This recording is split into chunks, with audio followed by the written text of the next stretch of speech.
¿Cuál es su nombre?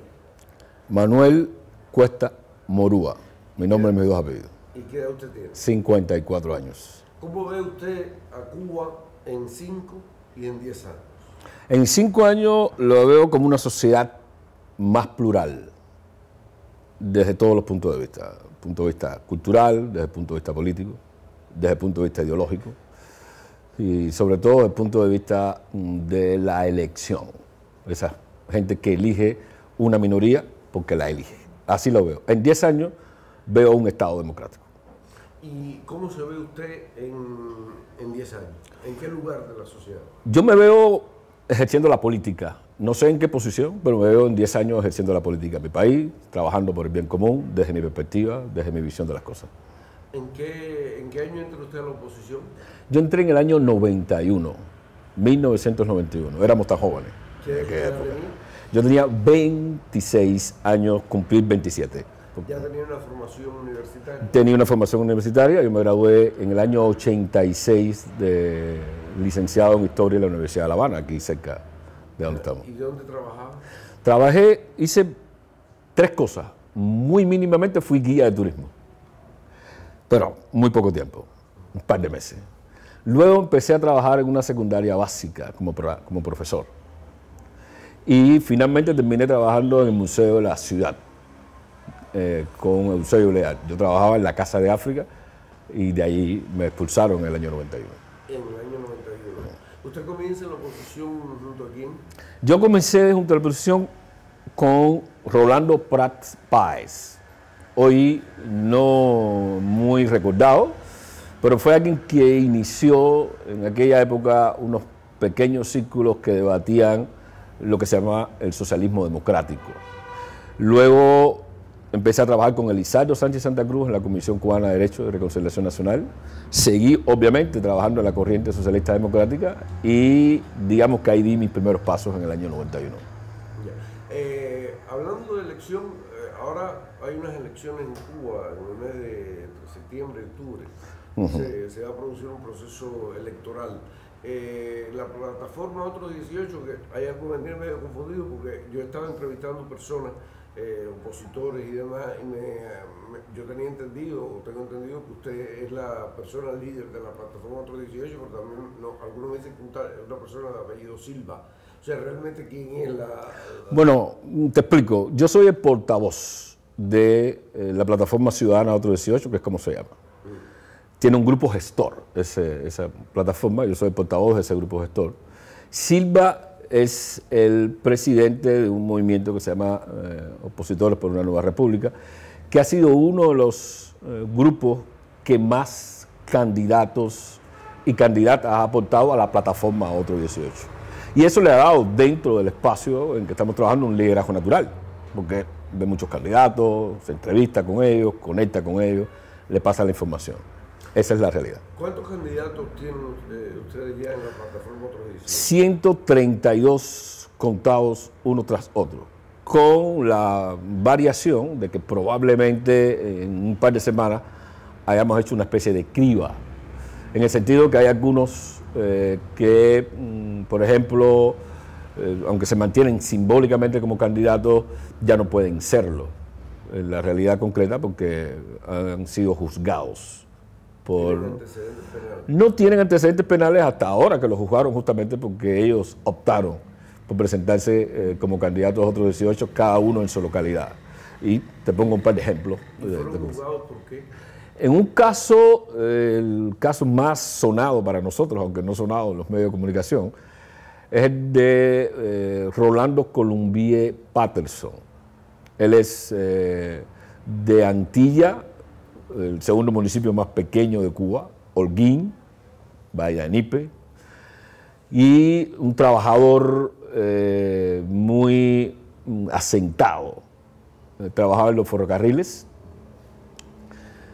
fue delegado durante 10 años, se desencantó del sistema, se desencantó del régimen, y decidió convertirse en candidato independiente dentro de la plataforma Otro 18. Y esto fue suficiente como para que el gobierno le inventara una causa de hurto en su trabajo, el trabajo en los ferrocarriles, en las parte de carga en Holguín, en Antilla, específico, y le imputan el robo de una java de maíz que, pasado por los peritos, cuesta un CUC.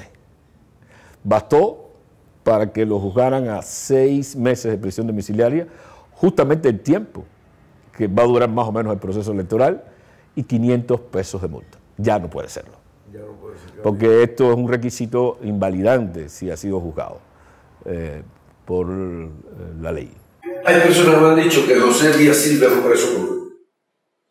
¿Que te han dicho que José Díaz Silva es un preso común? Un expreso común. Un expreso común. Bueno, realmente yo no he verificado eso. En todo caso, yo conozco a José Díaz Silva hace, digamos, unos 6, 7 años, sé que estuvo preso.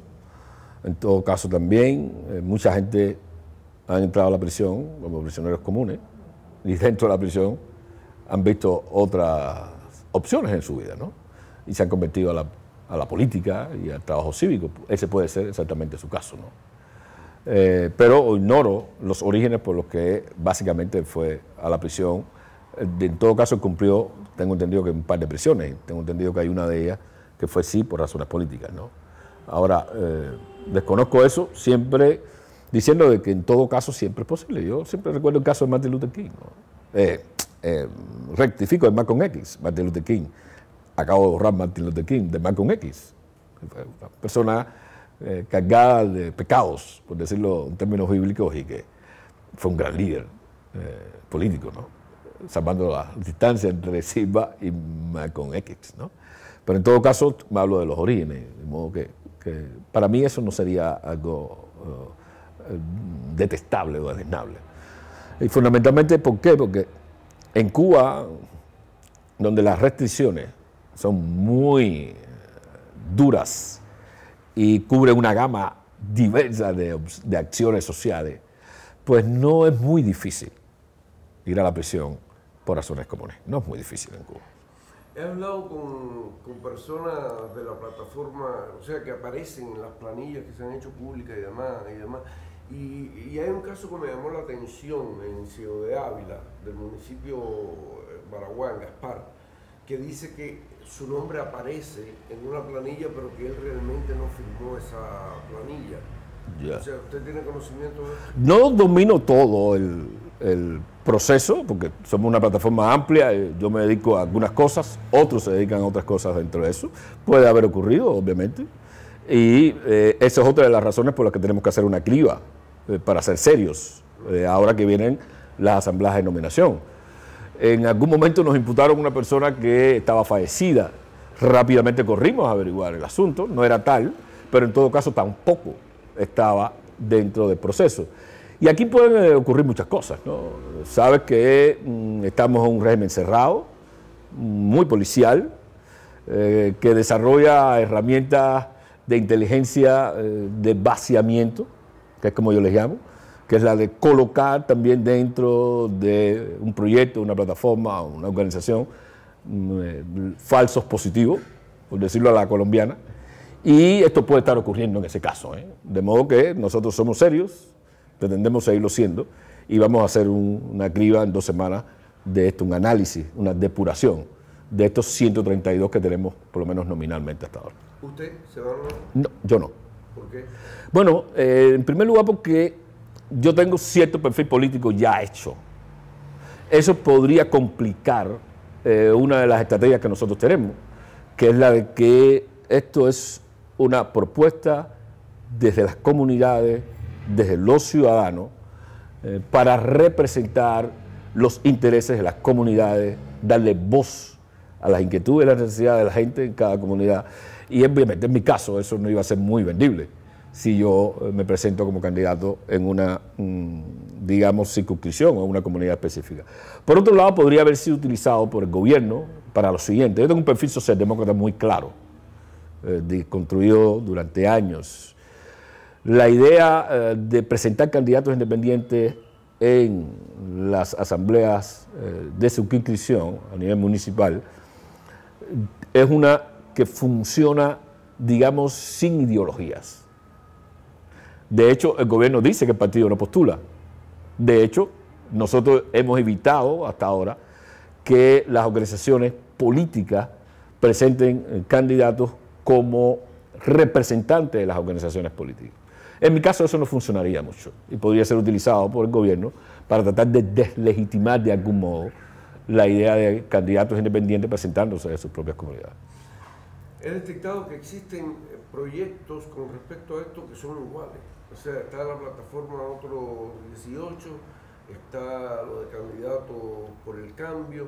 Yo me pregunto, está el proyecto de Rosa María de Cuba. Cuba decide. Cuba decide. Cuba decide. ¿Entiendes? O sea, ¿quién es clon de quién? Bueno, no se trata de clonar, tú sabes. En las opciones institucionales abiertas a toda la ciudadanía, en un punto de la historia, algunas personas, organizaciones se dieron cuenta de que el cambio democrático podría ser institucional. Tradicionalmente la oposición, de manera general, ha apelado a lo que yo llamo el cambio extrainstitucional, por dos vías. O manifestaciones en las calles, la reproducción del mundo árabe, por decirlo en su última versión en la isla, o una apelación redonda a un diálogo con las autoridades. Estos son vías extrainstitucionales. Pasado el tiempo, muchos nos dimos cuenta de que había una opción institucional de cambio democrático, pero con una estrategia de mediano y largo plazo. Es así que se presentaron candidatos independientes durante muchos años. En algunos momentos la gente lo vio como una ensoñación de gente que quería apelar para cambiar las cosas desde dentro y una posición, digamos, más dura, con una retórica muy fuerte, creía que esto era una especie de componenda con el gobierno. Y así, durante mucho tiempo, no se apeló al cambio institucional hasta que apareció un poco el proyecto Varela. El proyecto Varela marcó una diferencia importante, pero al mismo tiempo mucha gente siguió con la idea de las candidaturas independientes. Recuerdo, justamente mencionaba a Lisandro Sánchez Santa Cruz, el hermano, todos los años, posible que haya elecciones obviamente, se presenta en su comunidad, ya lo hace simbólicamente. En la última ocasión, él dijo que él era el único que votaba por él mismo en su comunidad, ¿no? Pero lo hacía justamente para marcar simbólicamente este hecho. Es el caso de Julio Aliaga Pesán, que en su momento también se presentó como candidato independiente. En los años 2000 y tanto, 2007, 2008, subió una propuesta que se llama así, Candidatos por el Cambio, de la mano de un activista que ya no está en Cuba, Silvio Benítez, que apostaba básicamente a la idea de participar en las asambleas de rendición de cuentas, allí marcar la diferencia desde la ciudadanía. Si los delegados electos decían algo, pues los que iban con la conciencia de la candidatura independiente decían lo otro. Y así empezaba a marcarse la diferencia. Y yo creo que fue un punto importante. Luego surgió también, pero de manera autónoma e independiente, un proyecto que se llama Partido Autónomo Pinero, Isla de la Juventud. Ellos también empezaron a perfilarse con esta perspectiva. Buscar candidatos independientes, básicamente, por supuesto, en la Isla de la Juventud, la comunicación no les permite ampliarse a toda la isla, y encaminaron esa propuesta, la tienen encaminada también.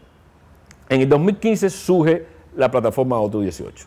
2015, no más, no menos. Ya de cara a este año. De cara a este proceso electoral, pero con una perspectiva distinta. Y por eso aquí no hay clonación. Pero la perspectiva nuestra era, y es, primero hay que marcar la identidad y marcar la diferencia. No enviar el mensaje de que vamos a participar en un proceso electoral como si fuéramos otros delegados, ¿no? Para eso, lo ideal es hacer una propuesta de reforma estructural de la ley electoral. Y así comenzamos. Primero, convocando a ciudadanos, organizaciones de la sociedad civil, gente de expresiones políticas. Partidos políticos propiamente en Cuba no hay. Somos expresiones políticas. En mi caso, Arco Progresista, por ejemplo, por decirte un caso, yo conscientemente le llamo partido taxi. ¿Por qué? Porque no somos más de 45 personas. Y esto es el proceso. De manera que convocamos a esas expresiones políticas, a ciudadanos, para deliberar el proceso. Hacer un estudio, un análisis y una conversación pública, que es como me gusta decirlo a mí, no un debate, sino una conversación pública, donde hiciéramos reformas a la ley electoral y hiciéramos una propuesta de reforma a la ley electoral y a la ley de asociaciones. Y esta era la marca de identidad de Otro 18. Luego nos abrimos entonces al proceso de candidaturas independientes, pero con esta identidad, diciendo tres cosas. Un candidato Otro 18 o candidata a Otro 18, porque aquí la paridad de género la buscamos, no es que la logremos, pero la buscamos, hace lo siguiente. Primero se presenta como la voz del elector, la voz de la comunidad. No puede ir con la demagogia de que yo ahora sí voy a resolver los problemas de la comunidad. Solo tiene que ir con la herramienta de recursos y decirle a la gente, yo voy a ser la voz tuya, frente a las instituciones, frente al Estado, etc. Segundo, tiene que aparecer con una identidad clara, no puede engañar al elector. Usted es una persona que lucha por los derechos de todos, cualesquiera sean los derechos. No sea que alguien después diga, este es un contrarrevolucionario, un gusano o una gusana, como suele utilizar la narrativa del poder, y la gente se siente engañada. 3. Decirle claramente a sus electores en la comunidad que los pequeños cambios también dependen de los grandes cambios. Pero que para eso usted no viene con una agenda política de un partido político. Usted viene con reformas estructurales para cambiar la ley electoral. Empezar desde los mínimos, buscando por supuesto los máximos, un Estado de Derecho pleno, etc. Estos son digamos, los elementos de identidad de los candidatos y candidatas Otro 18. Y esa es la razón por la que, si bien Candidato por el Cambio, Partido Autónomo Pinero, había otra propuesta, también esa languideció en el tiempo, caminan en la misma dirección, hay lo que yo llamo distinciones estratégicas en cada propuesta, que justifican la existencia de esas propuestas como tales propuestas. Otra cosa es la posible colaboración, el intercambio y la conversación elegante, que es lo que a mí me gusta siempre tener, con las personas con las que hay diferencia en una dirección u otra. Por eso, esta es, digamos, la razón básica por la que tú ves tantas propuestas alrededor, quizás, de un mismo objetivo. En el caso de Cuba Decide, con esto termino, la diferencia está en que Cuba Decide plantea una consulta popular para un plebiscito. No utiliza tanto las instituciones vigentes como la idea de convocar a un plebiscito, que es una institución democrática mundial y que de alguna manera está contemplada a manera de referéndum fundamentalmente en la Constitución cubana, pero solo es convocable por el Estado. Y aquí nosotros podemos participar desde abajo sin que el Estado nos convoque, siempre ejerciendo un derecho. ¿Y esto genera rivalidades, por ejemplo, entre el liderazgo, entre el proyecto de plataforma Otro 18 y, por ejemplo, Candidatos por el Cambio? Yo creo que siempre cuando hay propuestas que caminan en una misma dirección, siempre se crean generar tensiones, rivalidades. Pero yo no llamaría, por lo menos desde el lado de nosotros, no hay ninguna rivalidad. Nosotros pensamos con una perspectiva colaborativa, independientemente de las diferencias estratégicas. Por eso nunca hemos alimentado ninguna rivalidad. Siempre hemos dicho, tenemos tales diferencias, podemos conversar. Podemos dialogar, podemos buscar puntos de contacto, cosas que hacer. De hecho, en algún momento lo hicimos, no hace mucho. Fuimos a México, representantes de Candidatos por el Cambio y representantes de Otro 18. ¿Eso es lo que tiene que ver con la MUAT? No, la MUAT es otra cosa. La MUAT es otra cosa. Pero fuimos específicamente para el tema electoral a una reunión de composición del ambiente en torno a las dos propuestas, buscando los puntos de contacto que podíamos tener y cómo podíamos avanzar juntos en esa dirección, independientemente de esas diferencias. Eso lo hicimos, dimos un paso, ¿no? En esa dirección. ¿Quién auspició eso? ¿Qué organismo, bueno, qué organización auspició ese encuentro en México? Ese encuentro en México se dio al calor de la preparación del encuentro de la MUAT, justamente. Con nosotros trabaja una fundación alemana, Konrad Adenauer, que nos ha ayudado a abrir espacios y a crear un espacio para el intercambio nuestro y la perfilación de las propuestas. Y al calor, en medio de esta organización, pues hablamos de cómo era posible que aquellos que dentro de Cuba estamos buscando reformas institucionales a partir de la presentación en el proceso electoral, pues pudiéramos tener una conversación. Y así fue como surgió, casi de manera espontánea. Fue quien lo propició. Digamos que nos creó el ambiente, la idea parte de nosotros. Pero ellos financiaron la... Sí, por supuesto, financiaron el pasaje a México y la estancia. Llegamos a unos mínimos acuerdos de buscar un eslogan común, de intercambiar información, de en las reuniones de candidatos por el cambio invitar a representantes de la plataforma Otro 18 y viceversa, y digamos una especie de intercambio más informal sobre estrategias que hacer. ¿Por qué no llegaron a acuerdo? Bueno, no llegamos a acuerdo en lo que la mayoría de la gente siempre quisiera ver. Vamos a fundirnos.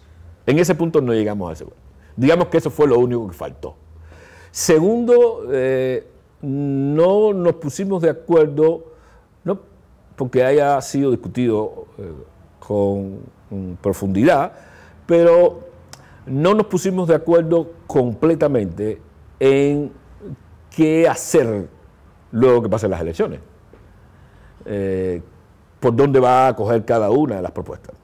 Y eso habría sido interesante porque una visión estratégica, aunque sea a demasiado largo plazo, te ayuda a afinar en el presente. Pero bueno, no llegamos a acuerdo en ese punto o en esos puntos que te menciono. Pero en los demás llegamos a acuerdo básico. Por el lado de nosotros hicimos mucho énfasis en la idea de evitar, por todo lo posible, una discusión pública poco elegante, si sugiere algún conflicto, porque siempre pueden surgir equívocos o malentendidos. Y eso creo que es un acuerdo básico desde el punto de vista ético, que desafortunadamente no está muy bien arraigado en la sociedad civil cubana, en la oposición. Muchos salimos, no es mi caso, pero muchos salimos a las redes sociales y hemos convertido Facebook en una especie de solar cibernético para dirimir conflictos que pueden, en una conversación elegante, pues pueden resolverse fácilmente. Hay líderes de la oposición, en el caso, por ejemplo, de Soler, de Antonio Rodríguez, de Antúnez, de Ángel Moya, que dicen que realmente estos proyectos de participación son una operación de la seguridad del Estado, del gobierno. Sí, desafortunadamente no tengo total constancia de que estos compatriotas lo han dicho, lo hayan dicho. Yo no tengo toda la constancia. Es público. Bueno. Pero la tendencia, en sentido general, nuestra, dentro de la sociedad civil, es a veces a descalificar en los términos que podrían descalificarte frente a la sociedad aquellas alternativas, aquellas propuestas que no coinciden plenamente con la visión, la estrategia o las propuestas que tenemos para el cambio. Es una especie de desestimación porque la sociedad civil no está acostumbrada a la competencia. No debería haber competencia entre alternativas o entre propuestas. Por lo tanto, lo más sencillo a veces es calificar, reitero, no tengo total constancia de que estos compatriotas lo hayan dicho, pero en todo caso sí sé que se dice. En mi caso particular yo he sido acusado durante muchísimos años, según la gradación que la gente se imagine, de agente de la seguridad del Estado. Algunos dicen que me prepararon desde los recintos universitarios para en su momento, otros dicen que me cartaron a mitad de camino, otros me ponen de capitán, otros me han puesto de coronel, siempre al servicio de los servicios de inteligencia cubanos. No es exactamente así. Y cuando digo no es exactamente así, quiero que lo grabes esto. Es porque estoy al servicio del país. Y como estoy al servicio del país, si hay que dialogar desde una posición honorable con las autoridades cubanas, a cualquier nivel, yo lo hago. Siempre desde una posición honorable. Con esto estoy abriendo una espita, una vía hacia el futuro. Porque si esa opción se da, ahí va a estar sentado Manuel Cuesta Morúa. Pero en una conversación abierta y honorable para trabajar por el bien común. Pero no ha sido el caso, desafortunadamente. Pero no tiene nada que ver con los servicios de inteligencia. Ellos ahora mismo están atacando todo lo que pueden a activistas de Otro 18 a lo largo de todo el país, Recientemente teníamos nosotros una reunión amplia del grupo gestor y de otros que trabajan con nosotros en otro 18 y fue interrumpida. Rolando Colombier Patterson ha sido juzgado. Rolando Cázares Soto, otro candidato, en Pinar del Río, San Juan y Martínez, ha sido condenado a 5 años de prisión. ¿Por una causa común? Por una causa común. De hecho, es interesante porque indica la manera en que funcionan los servicios de inteligencia. Él había tenido un conflicto de oposición en 2012 con la policía normal. Le habían acusado supuestamente de desacato y atentado. Eso no procedió, porque no habían pruebas evidentes para eso. De modo que la causa fue archivada hasta que el régimen la reactiva, los servicios de la policía política lo reactivan, una vez que Rolando Cázares Soto, un hombre popular en su comunidad, joven, dice que se va a postular como candidato a otro 18. Entonces, ahí empieza el proceso que parece no va a detenerse de judicialización política del derecho. ¿Usted ha sido arrestado? Yo he sido detenido en muchas ocasiones, pero nunca he estado preso. La mayor, digamos, distancia temporal de una prisión mía es de una semana, no más y no menos. Otras veces he sido detenido, muchas veces, eso sí, arrestado por días, por horas, por mis actividades, pero nunca he estado preso, nunca he estado condenado y espero no serlo. De esos 132, me dijo usted que ya tienen más o menos para participar en el proceso electoral. ¿Realmente ustedes esperan cuántos pudieran ganar? Mi análisis superficial de los candidatos más fuertes, creo que podrían ganar alrededor de 5 o 7 candidatos. O sea, en mi análisis objetivo. En la circunscripción. Así que podrían pasar la asamblea de nominación tranquilamente y podrían ser electos delegados. Entre 5 y 7. ¿En qué zona ve usted que pueden ganar esos 5? Básicamente en zonas populares de La Habana, como Habana Vieja, Arroyo Naranjo. Ahí yo veo al menos 2 candidatos posibles que pueden ganar, que pueden pasar. En Santiago de Cuba hay un candidato excelente. En Pinar del Río, San Juan y Martínez hay otro candidato excelente, que creo que también puede ganar. Y en el centro del país, también en Villa Clara, hay una candidata que creemos que puede ganar, en este caso. Puede haber sorpresas, pueden haber más, pero un estudio preliminar, digamos, a partir de cuál es el arraigo de la comunidad, qué tipo de comunidad estamos hablando, porque hay un candidato que se presentó en una comunidad militar, aquí en La Habana, San Agustín. Eso, posible que pueda ganar allí. Ya no estamos hablando de la calidad del candidato, estamos hablando del ambiente sociológico del lugar, ¿no? Entonces, a partir de estos análisis, en estos lugares, creo que estas personas pueden ganar. No me relevo los nombres, no los revelo, pero creo que pueden efectivamente pasar a convertirse en delegados de su circunscripción y miembros de la Asamblea Municipal. Sería la primera vez que es electo uno, ¿no? Sería la primera vez que es electo uno. Ya hay algunos que han llegado, han estado en esa posición. Si soy más riguroso históricamente, yo soy historiador, yo diría que no sería la primera vez. En el año 89, alguien de apellido Bahamonde, en el Cotorro, ganó. ¿Y ejerció? Y no pudo ejercer. Porque las autoridades hicieron todas las marañas necesarias para repetir el proceso electoral. Esta persona después fue encarcelado y luego abandonó el país. Esta es la primera vez que un candidato independiente gana. He encontrado casos de la plataforma Otro 18 que al mismo tiempo que me están diciendo que sí, que aspiran a postularse, tienen intención de emigrar. Eso yo veo una contradicción. Sí, definitivamente. Definitivamente es una contradicción. De hecho, hace un par de horas hablé con una persona así que está en esa condición de que quiere ser candidata, y está en el proceso de emigrar. Y conversamos de que eso merece una solución. habría que buscar una solución, porque ¿cómo puede aparecer como representante de su comunidad si luego la gente de su comunidad, los electores, ven que ella va a emigrar? ¿No? Eso sería un problema. Y probablemente en algún momento haya un cambio en esa dirección. O sea, ¿qué quiere decir que haya un cambio? O la persona opta por no hacerlo, y en esa, por no migrar, quiero decir, o opta por abandonar la candidatura.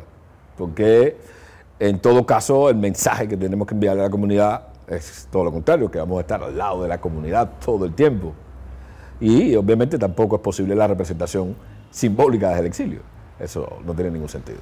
¿Usted estuvo en Miami entre los opositores que estuvieron el 16 de junio cuando Trump habló en el Manuel Artista? No. ¿Usted no estuvo? No, no estuve. ¿Qué opinión no merece usted la política anunciada por Trump y la retórica de los congresistas? Nefasto. Rubio, Nefasto. Nefasto. Simplemente nefasto.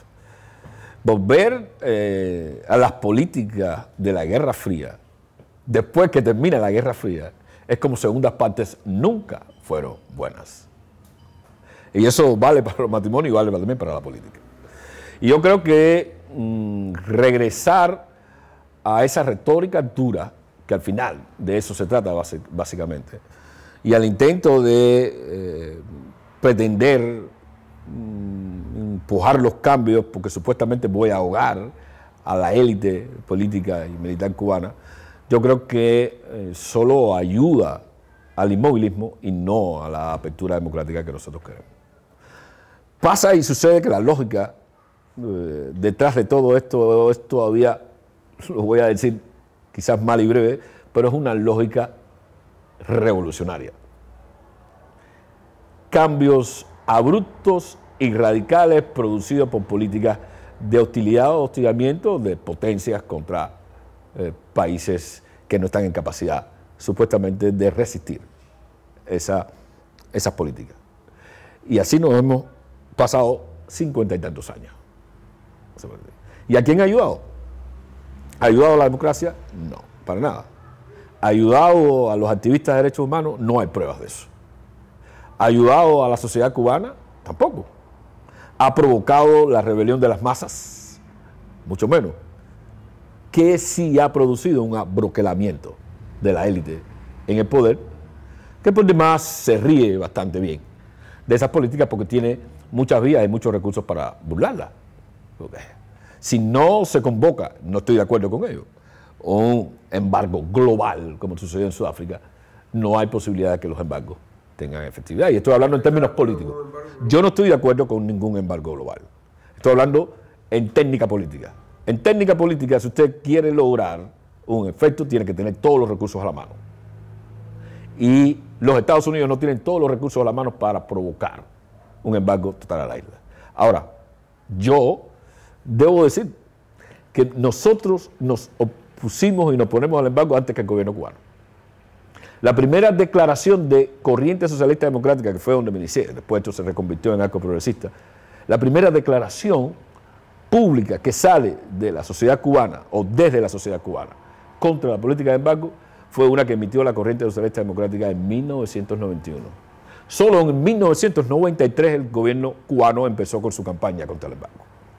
Hasta ese momento existía un poco la filosofía de que si no existía el embargo había que inventarlo, porque el gobierno cubano se daba perfectamente cuenta bien de que era la mejor coartada política para mantener las cosas como son, para mantener el inmovilismo en aquel relato bíblico de David contra Goliat, que vende muy bien en política internacional y sobre todo desde América Latina.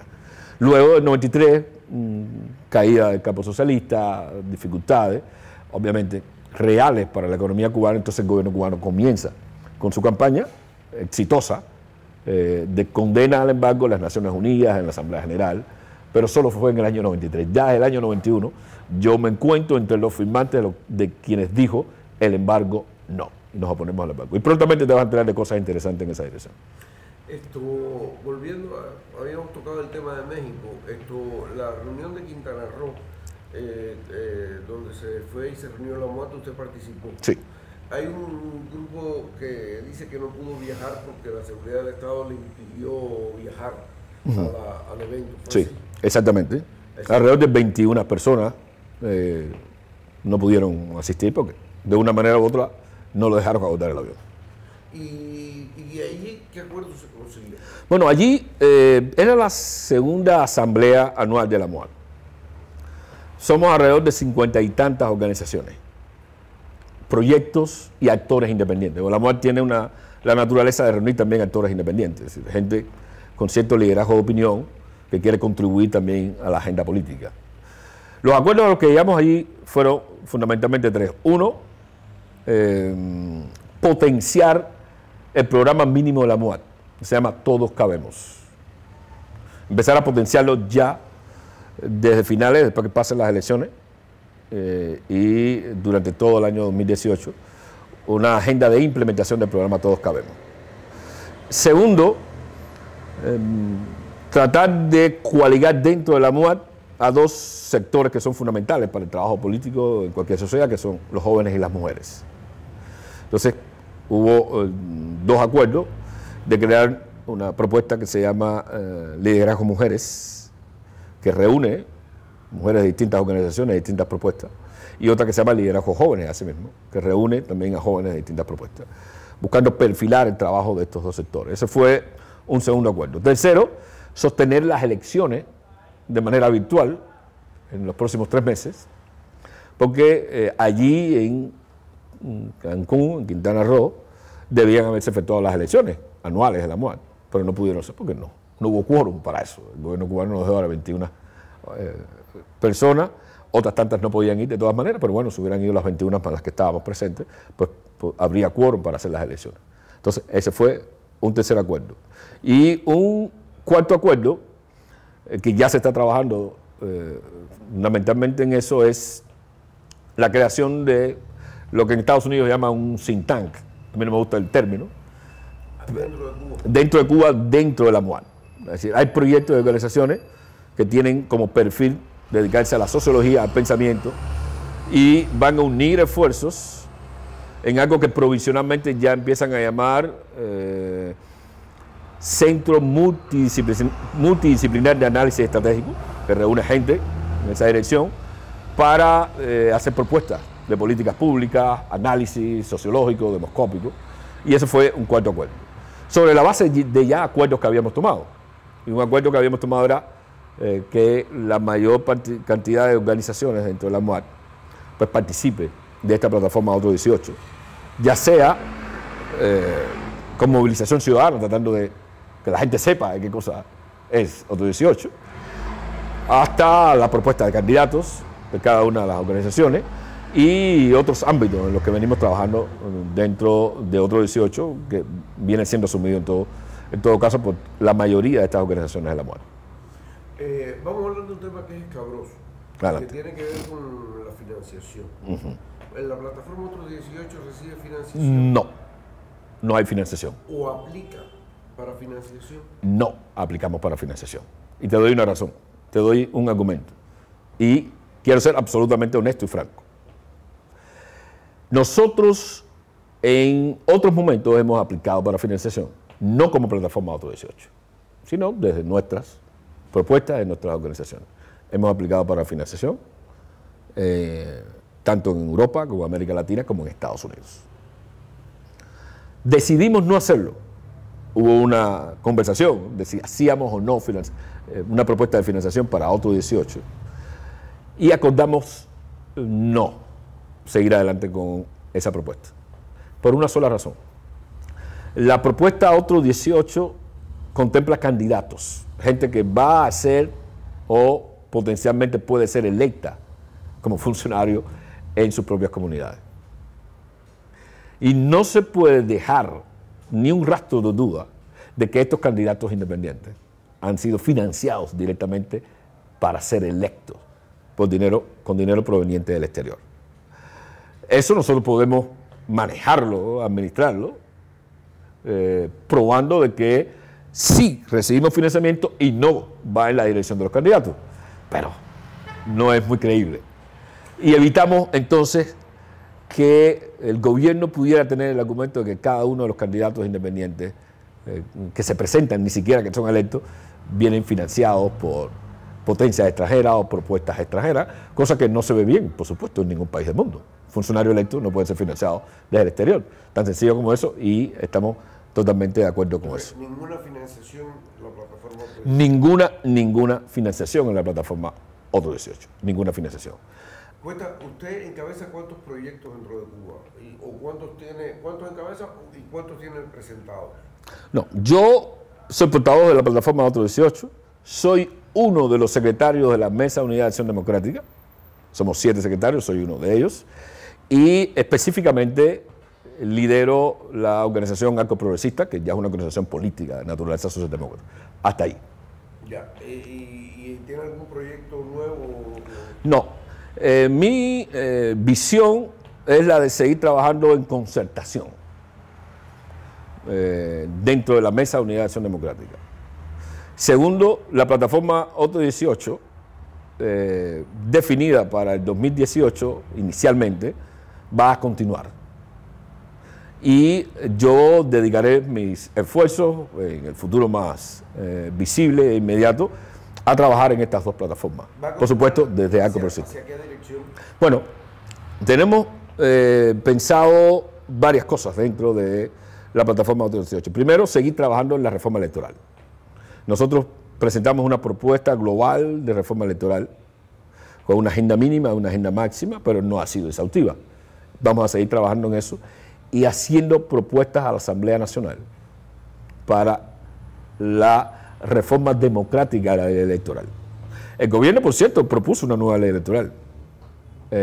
Algunos dicen que ya la tiene hecha, lo que no la han puesto en vigencia, otros dicen que no está completa, la información exacta no la tengo, pero si ese es el caso, pues me parece así debe ser bienvenido, porque nosotros vamos a seguir trabajando en esa dirección. Segundo, vamos a trabajar para la legitimación ciudadana de las propuestas de la reforma electoral, y eso es un proceso lento en Cuba.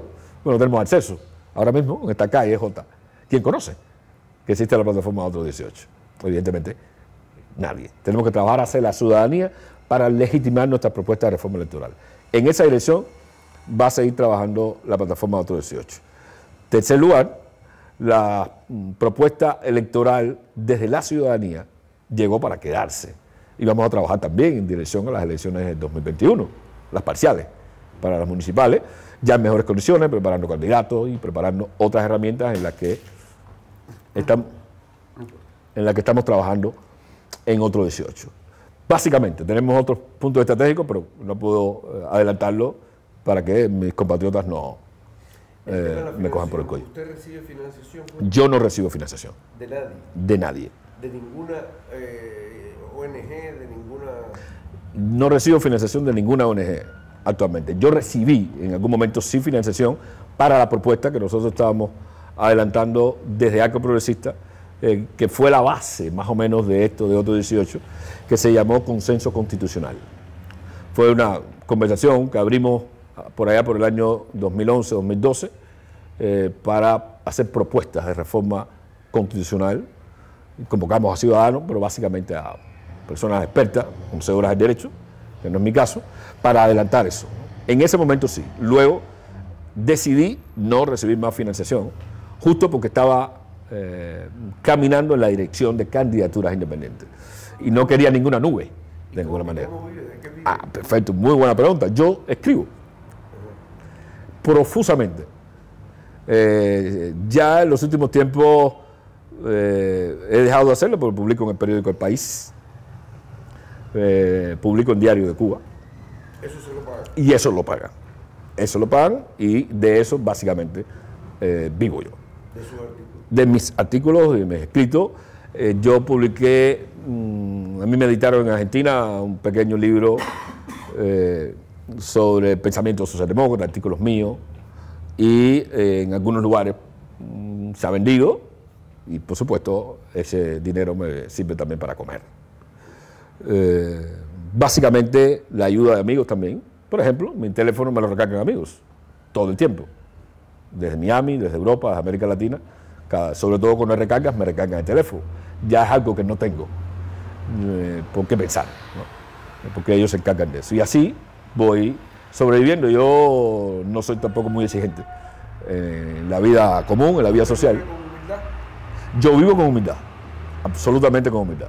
Si hubiera alguna oportunidad, te llevo a donde vivo, te muestro la cama en la que duermo, te muestro la ropa que tengo y mis únicos artículos, que son libros, porque no tengo ni televisor, no tengo computadora, porque me la quitó el gobierno, no porque no quiera tener, no porque me quiera vender como anacoreta, simplemente me la quitó el gobierno y decidí que no me quitara más ninguna. De manera que trabajo con computadoras amigos, prestados. Ahora mismo mi sobrina, yo terminé unos trabajos de hacer, mi sobrina me dijo, tío, el fin de semana coge, y yo escribí, se la devolví hoy lunes y punto.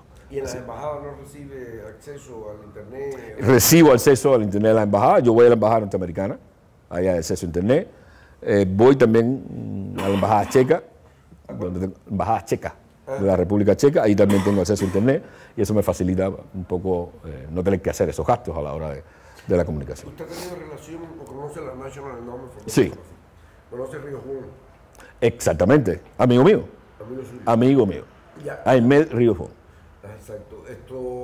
Y la National Endowment for Democracy no encuentra o no tiene ninguna vía de comunicación para ayuda a financiar sus proyectos. Sí, lo obtiene. Lo que pasa es que nosotros, para otros 18, decidimos no aceptarlo. Para Arco Progresista en el pasado sí recibimos, pero ahora no. Ahora en estos momentos no.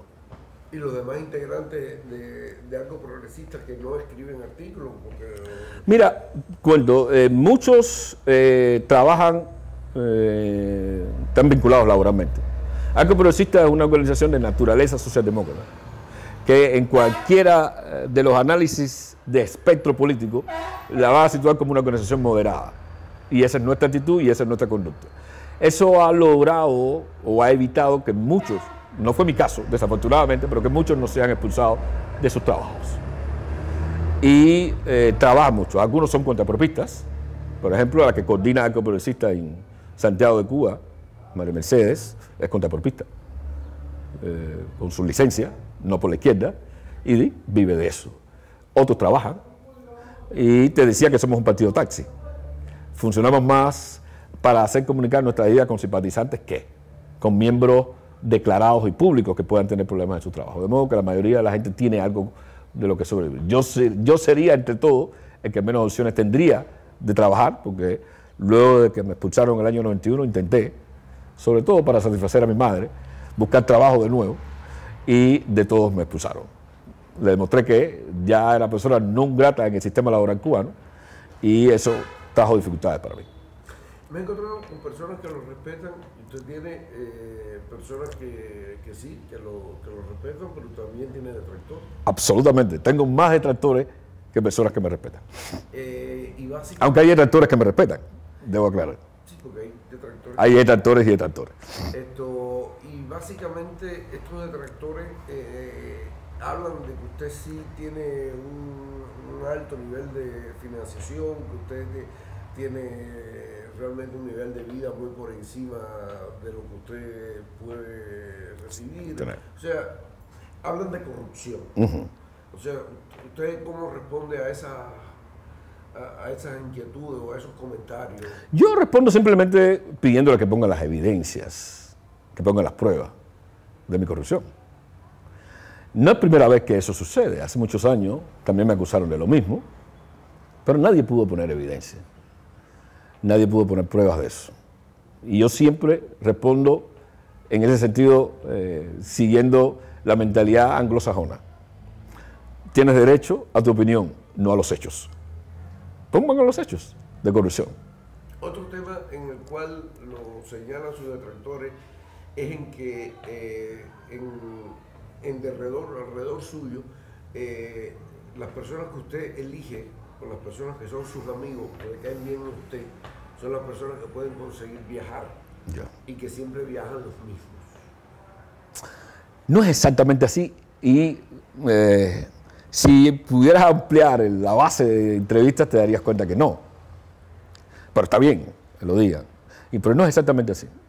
Te cuento, y yo siempre, como tengo una mentalidad autorreflexiva, no tengo ningún problema en criticarme públicamente. Y resulta que muchas personas de las que han salido no han sido mis amigos y han salido justamente porque han sido activistas que han animado sus plataformas y lo que han hecho es quedarse fuera de Cuba. Si viajaran nada más que mis amigos, muchas de esas personas no hubieran podido quedarse fuera de Cuba. Pero viajaron porque yo tengo un espectro abierto en esa dirección.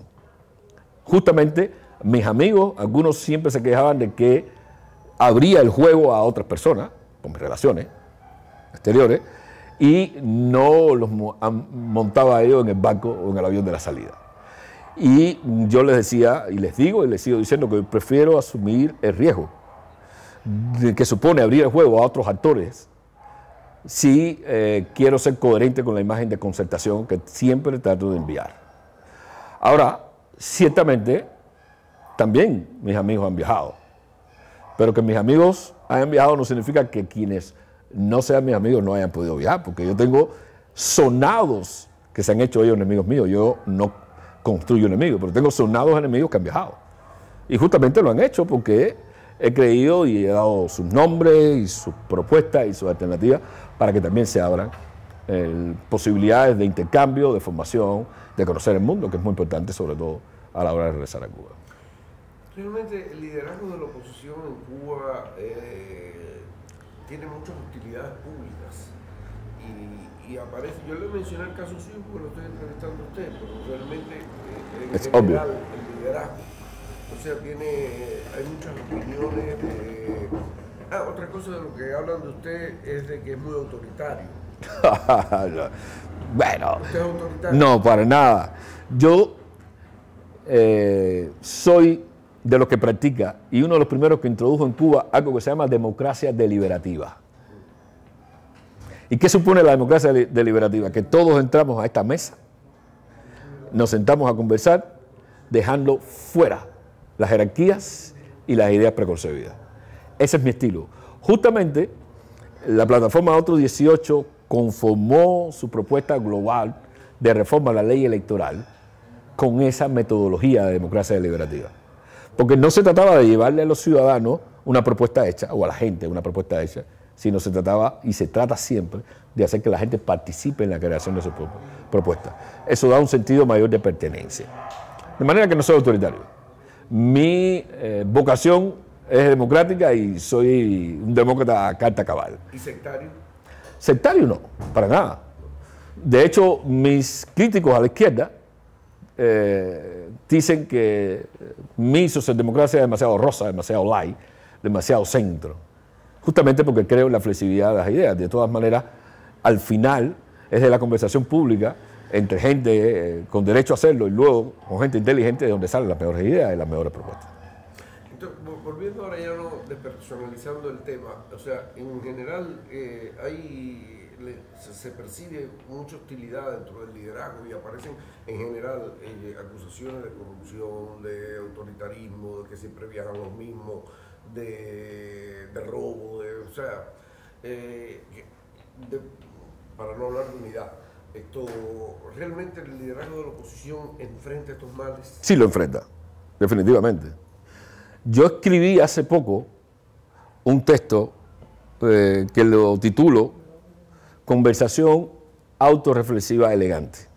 Titulo ese texto. Así. Lo titulo así porque ese es el nombre de un proyecto, de una propuesta de una amiga mía psicóloga, que decía que nosotros, como sociedad, no pretendíamos ni podríamos seguir hablando de cambios si no nos miramos a nosotros mismos, si no nos mirábamos dentro. Y ella propuso eso alarmada. Ella no es de la oposición, solo es amiga mía. Ella propuso eso alarmada porque tiene mucho acceso a internet de su trabajo, que viaja, porque notó que Facebook es lo que yo llamo un solar cibernético. Y decía, esto es imposible. Es decir, cómo gente que se propone liderar un cambio en la sociedad civil es capaz de matarse cainitamente entre ellos y de manera pública. Ahí no están construyendo ni una referencia, ni un paradigma, ni unos valores. Y eso hay que superarlo. y propuso hacer este espacio, ¿no? Que se empezó a hacer realmente con gente que no tiene nada que ver con la política, porque la conversación autorreflexiva supone que yo tengo que tener el coraje y el valor de que alguien me diga: Manuel Cuesta Morúa, usted es un corrupto, autoritario, arrogante, y yo mantenerme con la cara de póker, no exaltarme, tratar de reflexionar sobre eso, y en todo caso, si me voy a justificarme con un argumento, o en todo caso, pensar y repensar bien lo que me están diciendo.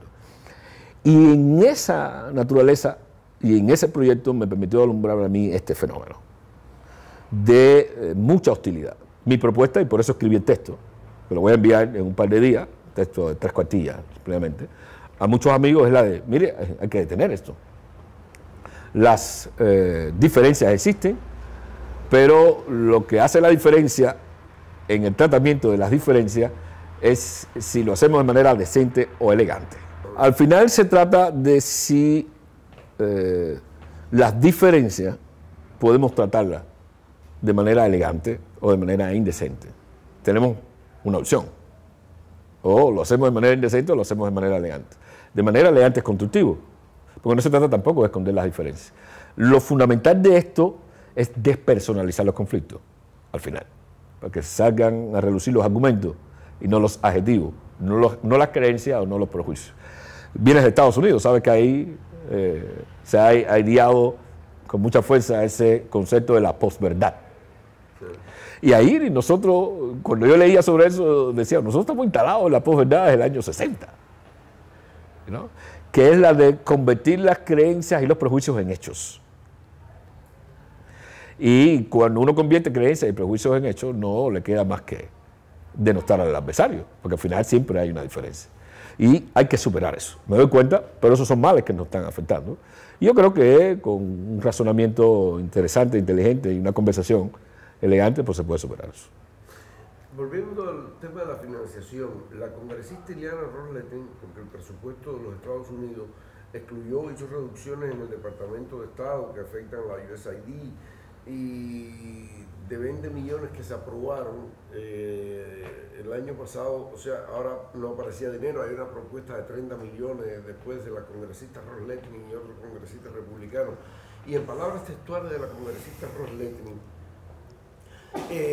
si Estados Unidos no garantiza ese dinero para la oposición en Cuba, desaparece la oposición.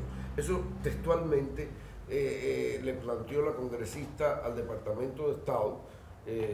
Obtuvo una respuesta del Departamento de Estado que a mí me asombró poco, pero realmente, o sea, el hecho de que la congresista diga que desaparecería la oposición si no existe el dinero del contribuyente norteamericano para financiarla, llama mucho la atención. Bueno, pero también, porque la oposición cubana existió durante mucho tiempo sin financiamiento de los Estados Unidos y existía como oposición. Uno. Dos, muchos de los activistas, proyectos y propuestas dentro de Cuba existen y no reciben financiamiento de los Estados Unidos. ¿A dónde van los 20 millones? Esa es una buena pregunta. Yo desconozco a dónde van los 20 millones. Yo sé que se han hecho auditorías, ha habido una discusión pública en el Congreso norteamericano referente a los destinos de esos dineros. Alguna vez hubo un informe público que demostró que esos dineros iban a destinos contrarios, destinos distintos a los que fueron previstos. En todo caso, yo desconozco a dónde va ese dinero. Pero lo que no es cierto es que la existencia de la oposición depende de un presupuesto de los Estados Unidos. Eso no es cierto. Probablemente hay algunos activistas, algunos grupos, algunas organizaciones que reivindican esto, ¿no? Como necesario, como vital para su existencia, y eso yo lo respetaría, pero en todo caso no es generalizable a la oposición. Desde Santiago de Cuba a Pinar del Río hay oposición que nunca han visto un recurso proveniente de los Estados Unidos y están ahí. Otra cosa es su coherencia, otra cosa es su consistencia, su capacidad y alcance, eso es otra cosa, pero como activistas y como oposición existen sin el dinero norteamericano. Arturo Rojas, Ajá.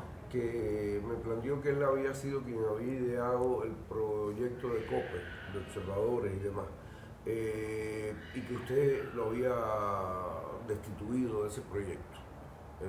Usted lo había decidido, pero que él realmente era la persona que había creado. Pero que usted lo había destituido y había nombrado a otra persona. Ya. Bueno, eso es una yo lo voy a decir con de la manera más eufemística posible. Eso es una contraverdad. El compatriota no creó ese proyecto.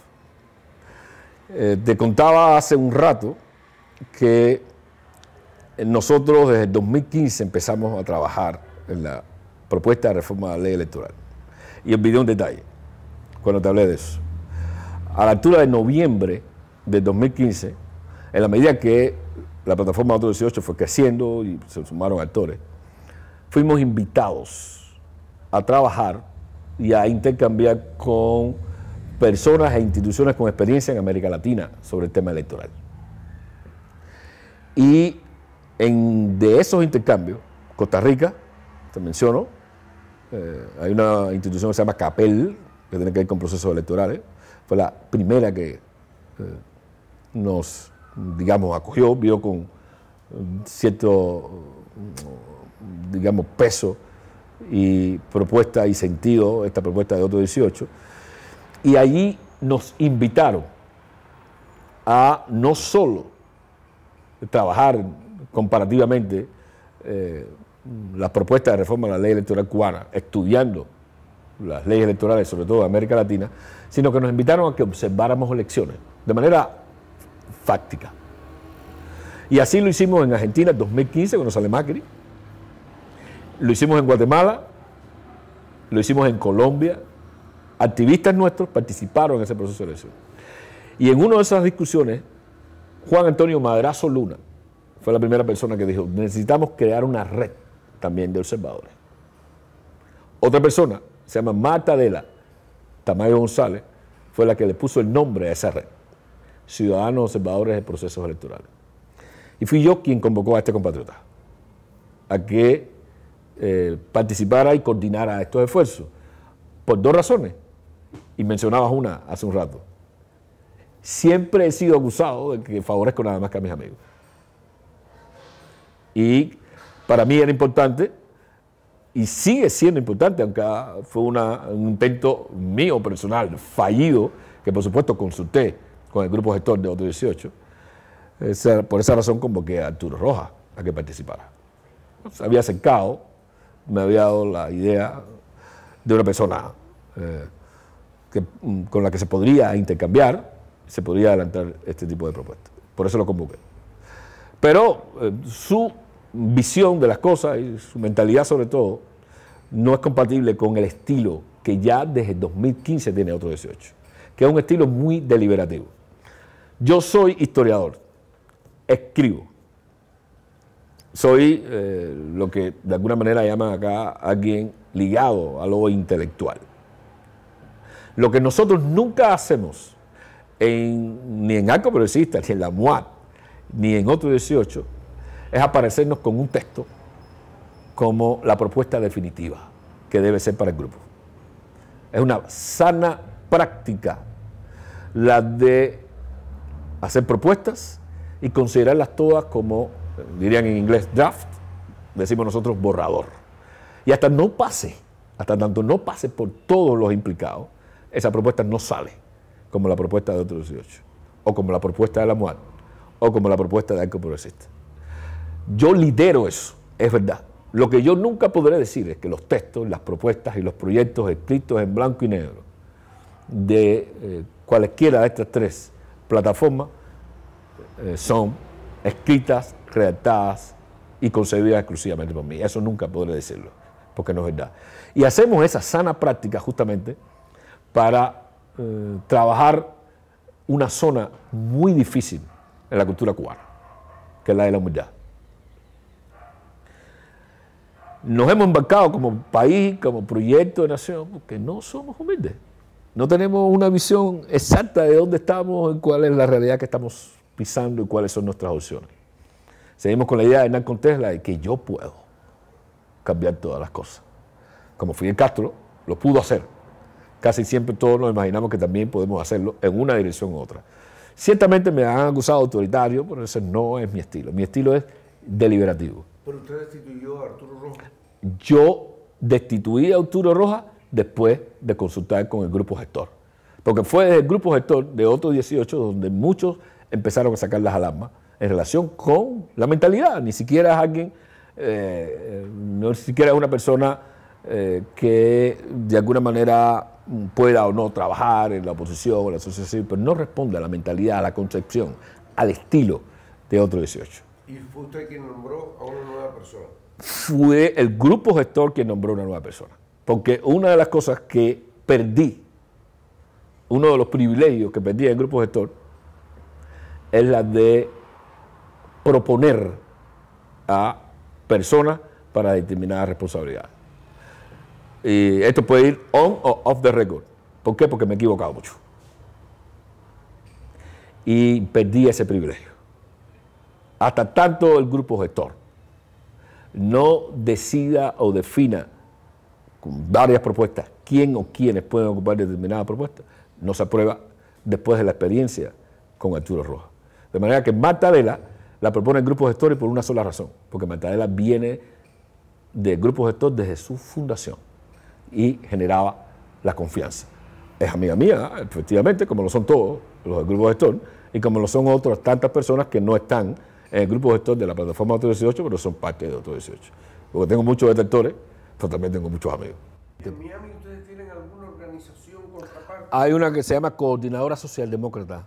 ¿Quién la lidera en Miami? Ya una persona un poco apagada públicamente, pero que todavía se mantiene de algún modo activo, se llama Arnoldo Müller. Arnoldo Müller es nuestra contraparte ahí en Miami. Hay otra persona también, se llama Ciro del Castillo. ¿Algún otro tema que quiera conversar? No, yo creo que ha sido suficiente. Muchísimas gracias. No, gracias a ti. Muy amable. Hemos tenido una larga charla. Creo que una buena entrevista hemos tenido.